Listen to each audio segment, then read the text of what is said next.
A primeira epístola de São Pedro, o capítulo 4, e as crianças até 8 anos de idade vão dirigir-se à salinha, onde na linguagem que lhes é apropriada vão ouvir a palavra de Deus.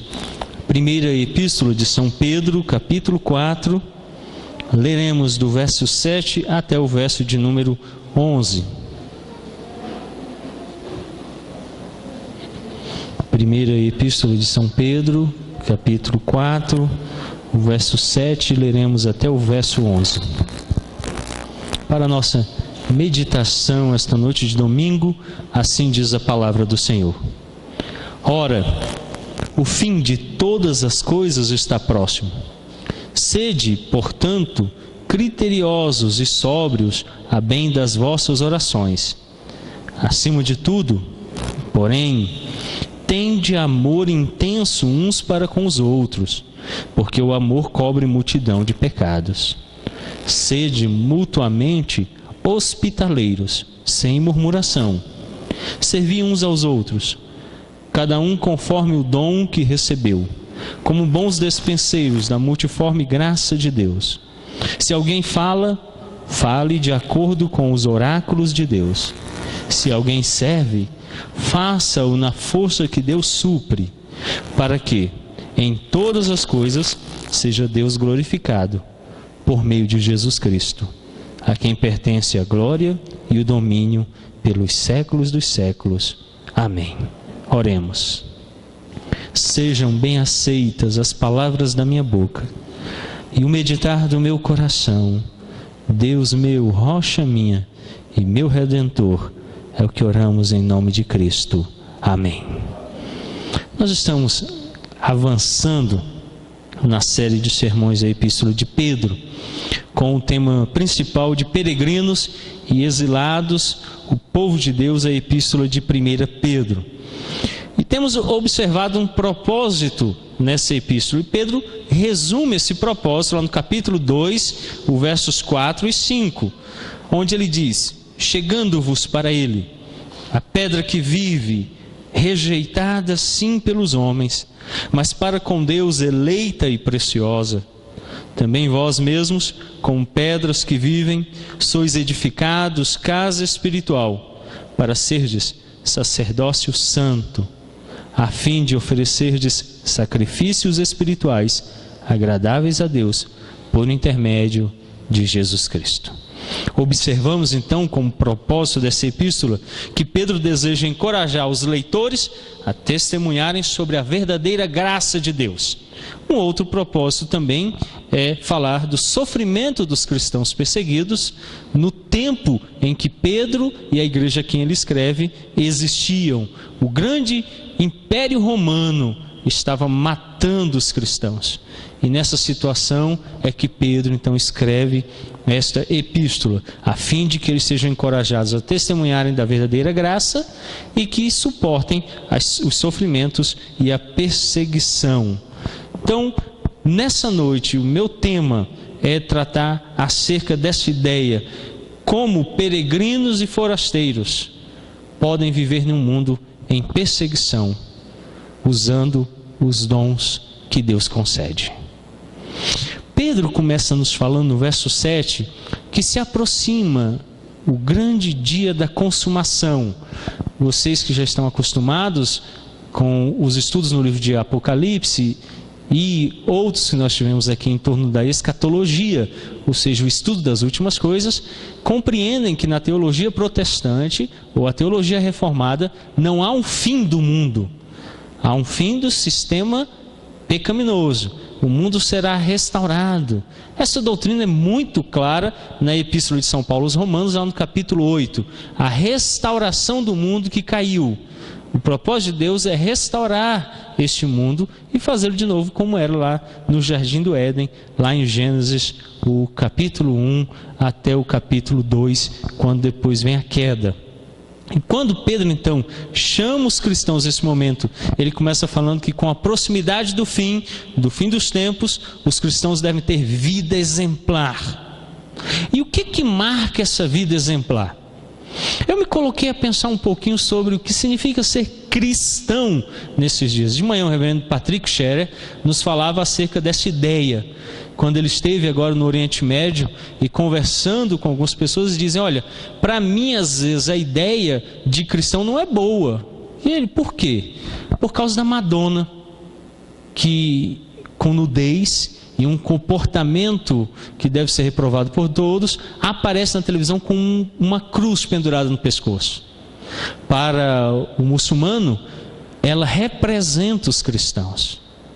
E ele então, em conversa com aquela pessoa, disse: olha, como há muçulmanos nominais, há cristãos nominais, que trazem os símbolos, que falam como cristãos, que se apresentam como cristãos, mas não são. E quando nós pensamos no nosso dia, na nossa sociedade, de fato, qual é o exemplo, o proceder, o portar dos cristãos nos nossos dias? E nesse texto, Pedro evoca alguns exemplos, e um dos exemplos é o do uso dos dons na igreja. E a igreja dos nossos dias criou uma grande confusão, e eu digo a igreja evangélica, quando ela entende que os dons só se resumem aos dons extraordinários.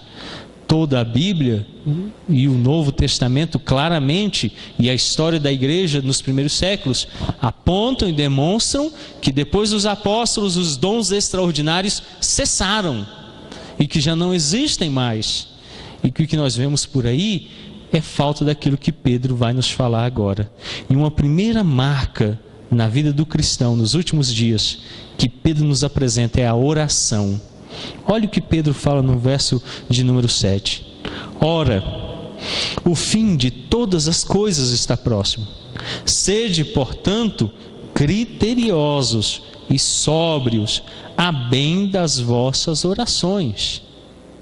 A oração não é uma disposição mística. A oração não é o extravasar de emoções.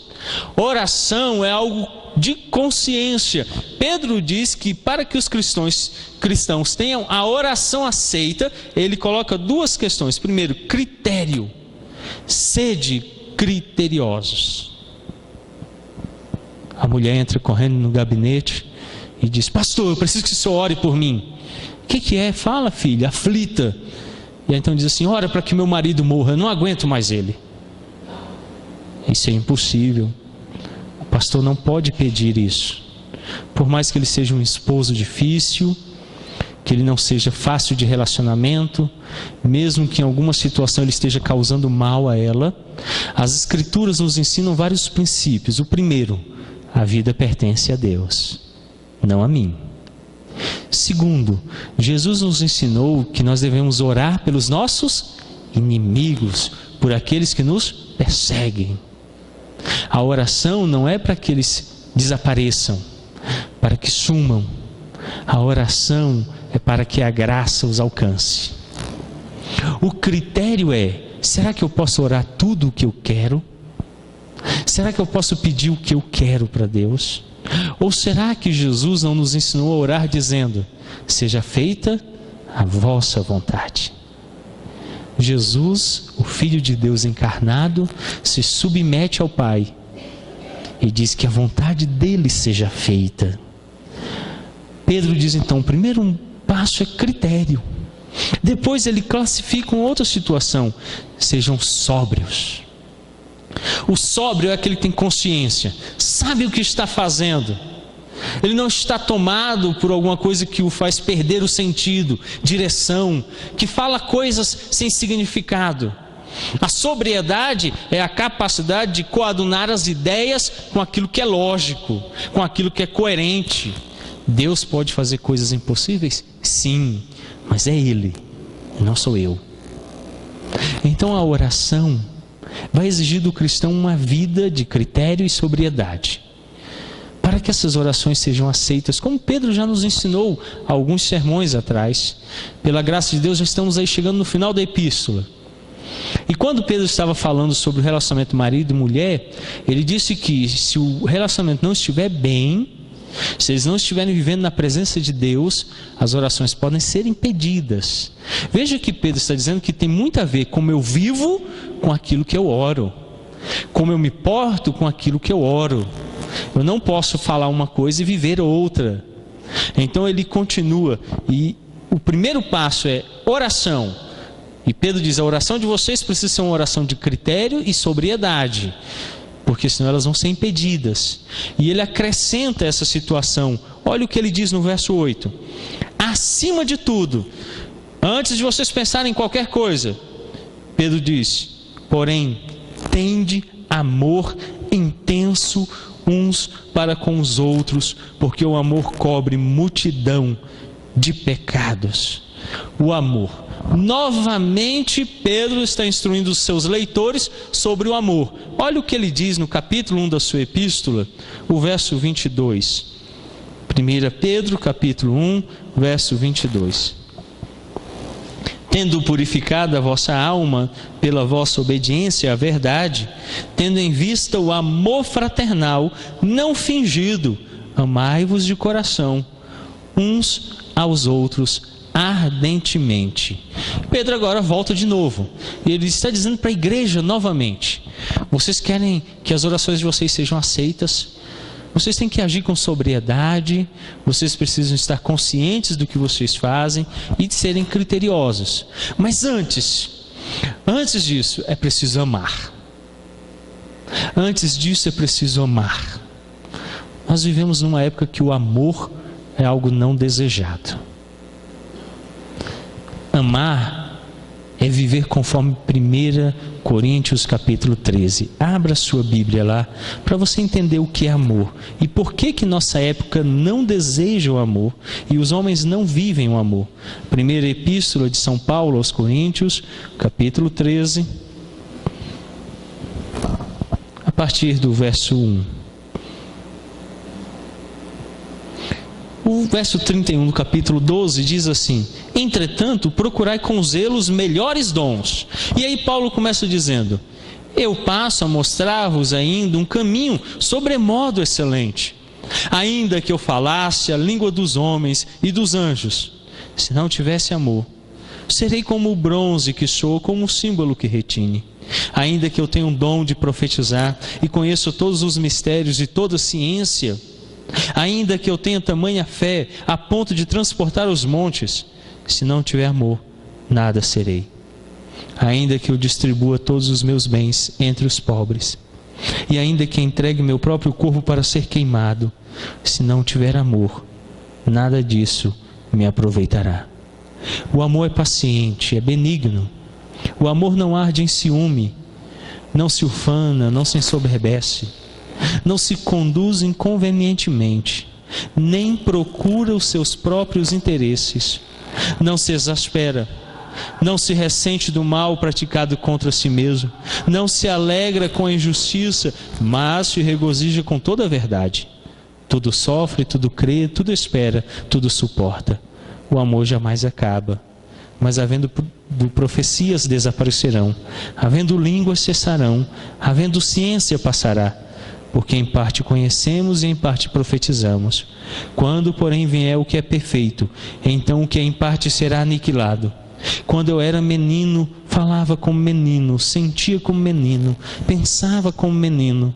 Mas quando cheguei a ser homem, desisti das coisas próprias de menino. Porque agora vemos como em espelho, obscuramente. Então veremos face a face. Agora conheço em parte, então conhecerei como também sou conhecido. Agora, pois, permanecem a fé, a esperança e o amor. Estes três, porém, o maior deles é o amor. Veja que a lista do que é o amor contradiz aquela ideia de amor moderno. O amor não tem interesse próprio. O amor não se porta inconvenientemente. E geralmente o que a gente ouve nesses dias é: se você me ama, faça isso. Você já ouviu isso? Que amor é esse que pensa em si mesmo e não no outro? Um amor que não se exaspera, um amor que não se ressente do mal. Nós vivemos numa época do pagar na mesma moeda. Não é a ideia de não se ressentir do mal. A lista que Paulo apresenta fala que aqueles que não vivem assim são como meninos, infantes. Parece que, combatendo uma ideia muito presente na igreja de Coríntios, de que os dons traziam superioridade, que eram melhores aqueles que tinham dons. Paulo diz assim: vocês se portam como meninos, crianças. Quando vocês vierem a ser homens, deixarão essas coisas de menino. E uma coisa mais excelente na igreja é amar. Não é falar em línguas, não é profecias, não são dons de lançar montes na água. Paulo diz que o mais extraordinário é o amor. Por isso Pedro diz assim: acima de tudo, antes das orações, antes de qualquer coisa, amem, tende amor intenso uns para com os outros. Ao falar sobre a extensão desse amor, Pedro usa então aqui o advérbio profundamente, que é traduzido na Almeida Revista Atualizada como intenso. Um amor profundo, um amor intenso, que não passa, que não finda, mas que tem continuidade. A igreja deve se caracterizar não por dons, eles devem estar presentes, mas pelo amor. Quando as coisas são feitas com amor, são feitas de forma excelente. Não importa qual seja o dom, se houver amor, é um caminho sobremaneira excelente. Então Pedro invoca que os cristãos devem ter como marca da vida deles nos últimos dias uma oração sóbria, criteriosa e um amor intenso. Se você visitar as igrejas evangélicas que seguem o evangelicalismo, você vai perceber como falta amor. As pessoas não se amam, as pessoas não estão dispostas a amar ninguém. Se há algo tão distante da igreja dos nossos dias, é o amor. E Pedro diz: amem-se intensamente, porque o amor cobre uma multidão de pecados. Olha que maravilha! Então Pedro, na ideia de conduzir os cristãos a exercer esse amor, diz o seguinte no versículo de número 9: sede mutuamente hospitaleiros e sem murmuração. Na época que Pedro está escrevendo, era muito comum que pessoas em trânsito, em viagem, quer fosse a negócios, quer fosse de cunho familiar, quando chegassem no lugar, buscassem a acolhida na casa de alguém. E dormiam, passavam ali alguns dias para se recuperar, viagens longas feitas a pé, numa região de 55 graus no meio da tarde. E algumas pessoas então reclamavam: ele não pagou as custas dos dias que ficou aqui, ele não ressarciu a comida que comeu, ele não me pagou o tempo que eu gastei com ele aqui. E Pedro então, instruindo a igreja, diz assim: vocês têm que ser hospitaleiros, não é uma opção, sede hospitaleiros. E ele diz que essa hospitalidade deve ser mútua, um recebendo o outro, cuidando do outro, e sem murmuração. Não reclame de ter gasto, de ter dado tempo. A epístola aos Hebreus diz que alguns, sem o saber, quando exerceram a hospitalidade, receberam até anjos. Claro que aqui o texto se refere a Abraão, que recebeu na sua tenda anjos enviados pelo Senhor. Claro que o texto aqui se refere a Ló, que recebeu anjos. São ministros de Deus a serviço do povo dele. A hospitalidade, o amor deve ser exercido. Uma época em que as pessoas estão carecendo de amor. As pessoas precisam de afeto. Nossas orações devem vir acompanhadas de amor. O nosso amor deve vir acompanhado de hospitalidade. Chega das orações modernas, do Aladim mimado, que requer para si bênçãos. Na história do Aladim, esfrega-se a lâmpada e ganha-se 3 desejos, que o fundo moral da história diz, terminam muito mal, por causa do egoísmo daquele que pede. Mas hoje o Aladim mimado evangélico, em vez de esfregar a lâmpada, une as mãos, fecha os olhos e acha que decretando e ordenando recebe tudo o que quer, das mais supérfluas coisas que você possa imaginar, contrariando as escrituras, indo contra a vontade de Deus, e cheios de egoísmo.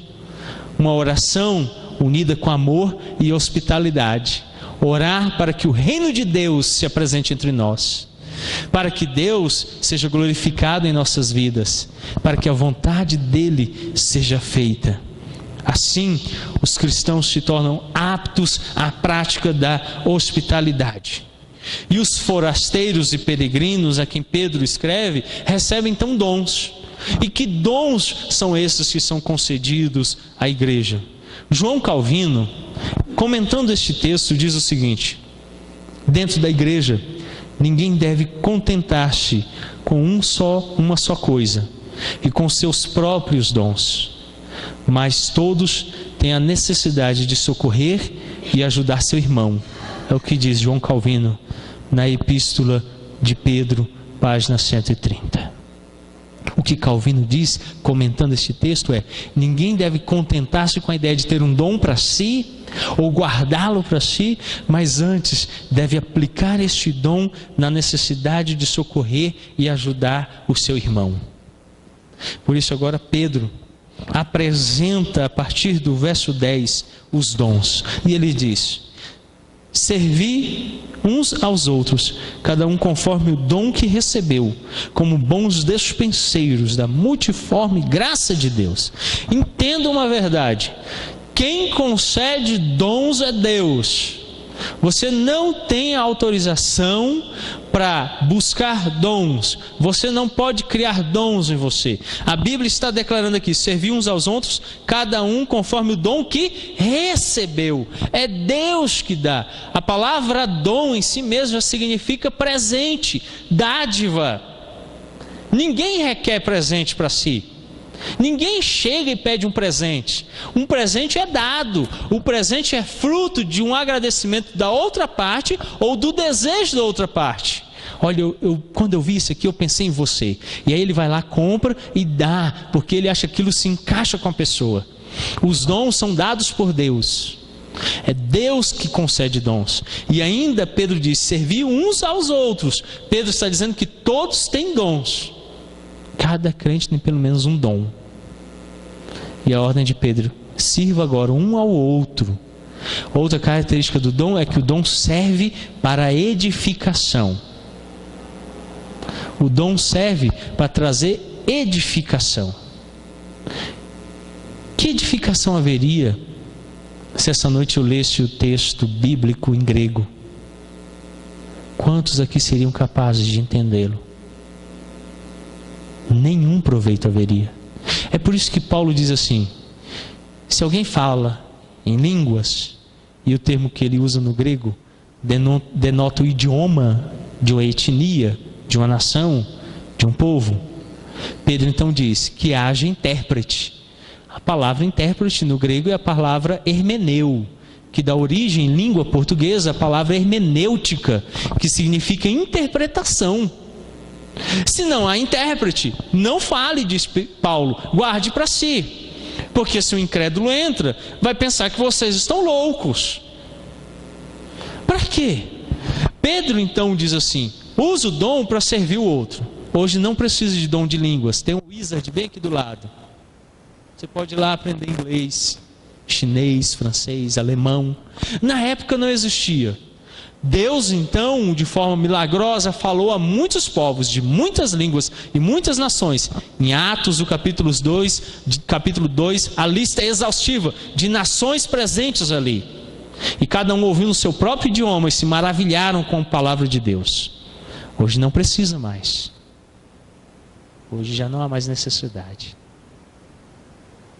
Agora Pedro diz: se o dom é dado, sirva. E Deus, compreendendo cada corpo, dá a cada corpo dons que são necessários àquele corpo para a edificação daquele corpo. E ele então diz: conforme o dom que recebeu, como bons despenseiros da multiforme graça de Deus. A palavra dispenseiro aqui é a pessoa que recebe algo que pertence a outro e a administra, não é dele. Ele não pode fazer uso daquilo. Pertence a outra pessoa, ele só vai administrar, ele é um mordomo. E Pedro diz que esse dispenseiro vai cuidar da multiforme graça de Deus, de uma graça que se apresenta de muitas maneiras, variada. Então cada um vai receber um dom e vai servir com esse dom na igreja. Então, para exemplificar, Pedro busca um exemplo na igreja. Qual é o exemplo que ele busca? Verso 11. Se alguém fala, fale de acordo com os oráculos de Deus. Se alguém serve, faça-o na força que Deus supre, para que, em todas as coisas, seja Deus glorificado por meio de Jesus Cristo, a quem pertence a glória, o domínio, pelos séculos dos séculos. Amém. O primeiro exemplo de dom que Pedro busca aqui é o pregador, aquele que fala. E ele ainda diz, se ele tem o dom de falar, que ele fale conforme o oráculo de Deus. Não vai falar de si. Podia hoje à noite falar aqui da vitória maravilhosa do Flamengo de 5. Que jogo lindo, né? Maravilhoso. Conversar sobre cada gol por durante 15 minutos. Foi fantástico. Eu não estou aqui para isso. Apesar de ser flamenguista, não é esse o meu objetivo aqui. Eu devo falar a palavra de Deus. Então Pedro diz, quem fala, fale de acordo com o oráculo. Porque é a multiforme de graça de Deus que está sendo manifesta para servir uns aos outros, para ensiná-los, para edificá-los na verdade do Senhor. E ele busca outro exemplo. Se alguém serve, faça-o na força que Deus supre. Agora ele fala dos diáconos. O termo servir aqui, ele é aplicado aos diáconos. Ele falou dos pregadores, agora ele está falando dos diáconos. Os queridos, não se engane. Eu chego em casa com o suor escorrendo. Estou aqui na frente tremendo. Naturalmente não era para estar aqui. Mas depois que Deus vocacionou, Ele concedeu um dom. Como Ele faz com os diáconos. Se servem, façam na força que Deus dá. Não é de si mesmos. É Deus que concede. O dom não é fruto do que eu sou. O dom não é resultado do que eu posso fazer. O dom é algo que Deus concede a cada um. Em momento ou outro, já tratamos aqui sobre os dons espirituais que hoje ainda estão operando na igreja. Em escola dominical, tivemos a oportunidade de estudá-los um a um. Como entendemos o porquê cessou os dons extraordinários. Eles já não são mais concedidos à igreja. Eles ocorrem quando Deus o deseja. Deus cura. Quando Ele deseja, Ele faz o milagre que Ele quer. Mas Ele já não mais concede à igreja esses dons. Se você depois deseja compreender um pouquinho mais sobre isso, como pastor, estou à sua disposição. Pastor, não sei qual é o meu dom. Pastor, não sei como exercer o meu dom. Pode me procurar. Procure-me no gabinete pastoral. E nós vamos entender como você pode servir, como você pode dar ao corpo de Cristo edificação, como diz Pedro à igreja. E ele então diz que o resultado daqueles que falam, daqueles que servem, tomando esses dois dons como exemplos, é que para que todas as coisas sejam para a glória de Deus. Há muito tempo atrás, ainda estava no seminário, um companheiro de seminário me chamou para ir na igreja dele. E eu fui lá na igreja dele. Ele tinha uma atividade de oração no dia da semana à tarde. E quando eu cheguei lá, ele veio e falou assim, ele me chamava de Juninho, falou, Juninho, eu vou orar para você cair. Quando ele falou isso, eu dei um passo atrás, né? E falei assim, se vier eu seguro, né? E aí eu perguntei, para que cair? Não, rapaz, você tem que ter fé. Eu falei, não, fé é uma coisa, eu estou te fazendo uma pergunta, para que cair? Eu não consigo entender o objetivo de cair. Você vai orar por mim, eu vou cair? Eu prefiro antes que você ore, antes me pergunte o que eu estou precisando. Depois que você ficar sabendo o que eu preciso, ore baseado nas promessas que Deus dá na palavra dele, porque Deus não é homem para mentir, Deus é fiel, Deus não torna atrás. E quando você orar baseado naquelas promessas, eu tenho plena certeza que isso vai confortar o meu coração, vai alimentar a minha fé e vai me sustentar diante de Deus. Isso produz edificação. Agora, orar para que eu caia no chão não produz edificação, senão escândalo, senão estranheza, senão contradiz aquilo que a Bíblia diz. Não consigo entender manifestação de dons que não edificam a igreja e que não glorificam a Deus. Se você perceber esses dons que Pedro listou, nenhum é de interesse próprio. Todos dizem respeito à igreja. Quem serve, sirva na força que Deus dá. O próximo. Quem fala, fale conforme os oráculos de Deus. E a falar, a expressão falar, que o texto, a palavra grega usada é o pronunciar mesmo, falar publicamente. Não é para si mesmo, é para o outro. É sempre voltado para a edificação da igreja. Às vezes os dons que a gente tem observado no evangelicalismo são tão egoístas. Eis que eu vejo, você vai ficar milionário. O que isso interessa para a glória de Deus? O que isso interessa para o povo de Deus, para a igreja reunida? Que interesse tem?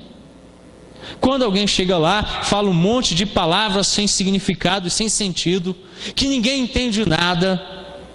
O que edifica a igreja, o povo de Deus? Fé, isso não produz. Porque Romanos capítulo 10, o verso 17 diz que a fé vem pela pregação da palavra e a palavra de Cristo. Essas coisas não podem produzir fé.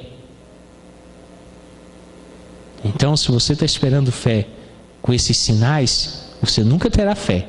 Salvadora não. Mas quando nós experimentamos, nos últimos dias, em dias difíceis, oração sóbria, uma oração com sentido, criteriosa, acompanhada de amor intenso, que oferece hospitalidade, de uma igreja que manifesta os dons para a edificação dos outros, como diz Pedro, servir uns aos outros, com dons que de fato vêm de Deus, não de uma experiência pessoal, motivada, eu sei lá pelo quê, mas de algo que é de fato a manifestação da multiforme graça de Deus, e que é dada por Ele para a edificação do povo dEle, e que tem parâmetros, como diz o texto, quem fala seja de acordo com a palavra, quem sirva seja de acordo com aquilo que Deus está suprindo. Aí a igreja é edificada, Deus é glorificado, e Pedro termina dizendo, daí o domínio dele pelos séculos dos séculos se manifestará. Será que somos uma igreja que vive os dons? Com amor, com uma oração que faz diferença. Não é uma oração vazia. Eu fico tão triste, porque Pedro começou invocando a oração. Porque a oração é uma forma sincera de expressar religiosidade autêntica. Você já viu que muitos de vocês gostam de falar mal dos católicos romanos porque rezam, mas vocês rezam?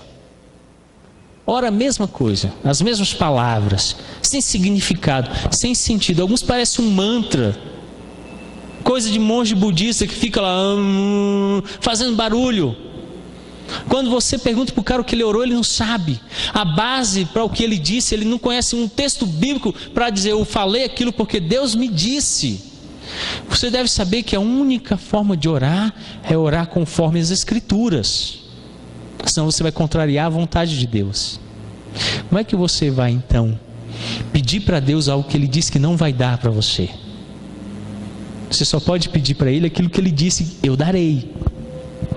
A igreja então, para ser uma igreja de religiosidade autêntica, de uma oração aceitável, deve viver um amor intenso, um amor que produza de fato hospitalidade, que as pessoas se sintam acolhidas, recebidas. E eu não digo só de sorrir, eu digo de abrir a casa, de receber, de ouvir, de ajudar a tratar as dificuldades, de ajudar a superar a luta contra o pecado, de andar do lado, exercendo dom. Eu sei que você tem um dom, e a hospitalidade só pode ser exercida com dons, e Deus concedeu dons a você,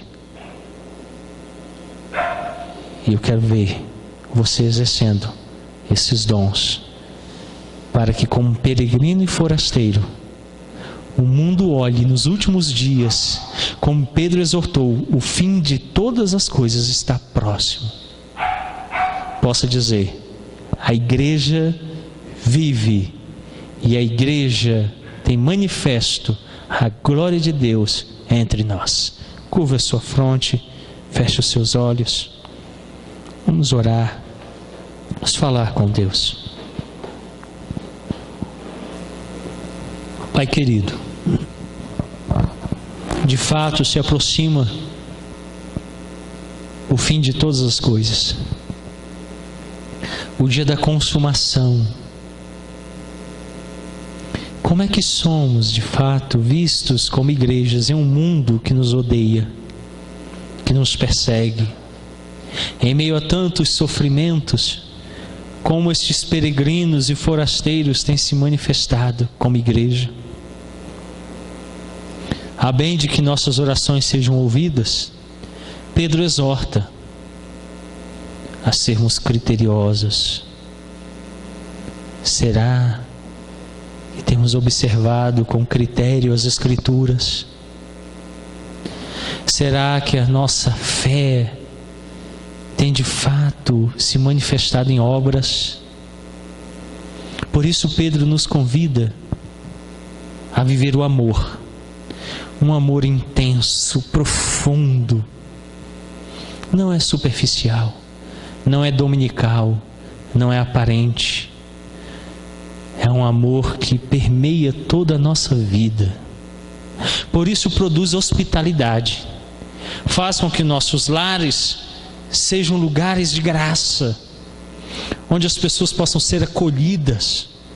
Faz, ó Deus, com que a nossa vida se torne um centro de acolhida àqueles que necessitam do amor de Deus. Deus, sendo bom para conosco, nos ordena servir uns aos outros.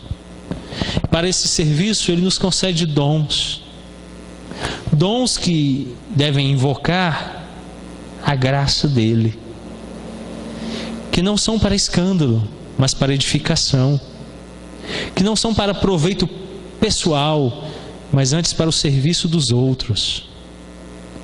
Que nós, como igreja, ouvindo a exortação de Pedro, vivamos de maneira que nossas orações sejam aceitáveis diante de Ti, que nosso amor seja profundo, intenso, que sejamos hospitaleiros, exercendo o dom que Deus nos concedeu para edificação uns dos outros, para que a glória de Deus se manifeste entre nós, porque glória somente a Deus.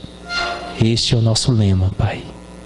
É o que oramos e pedimos, em o nome santo de Cristo Jesus.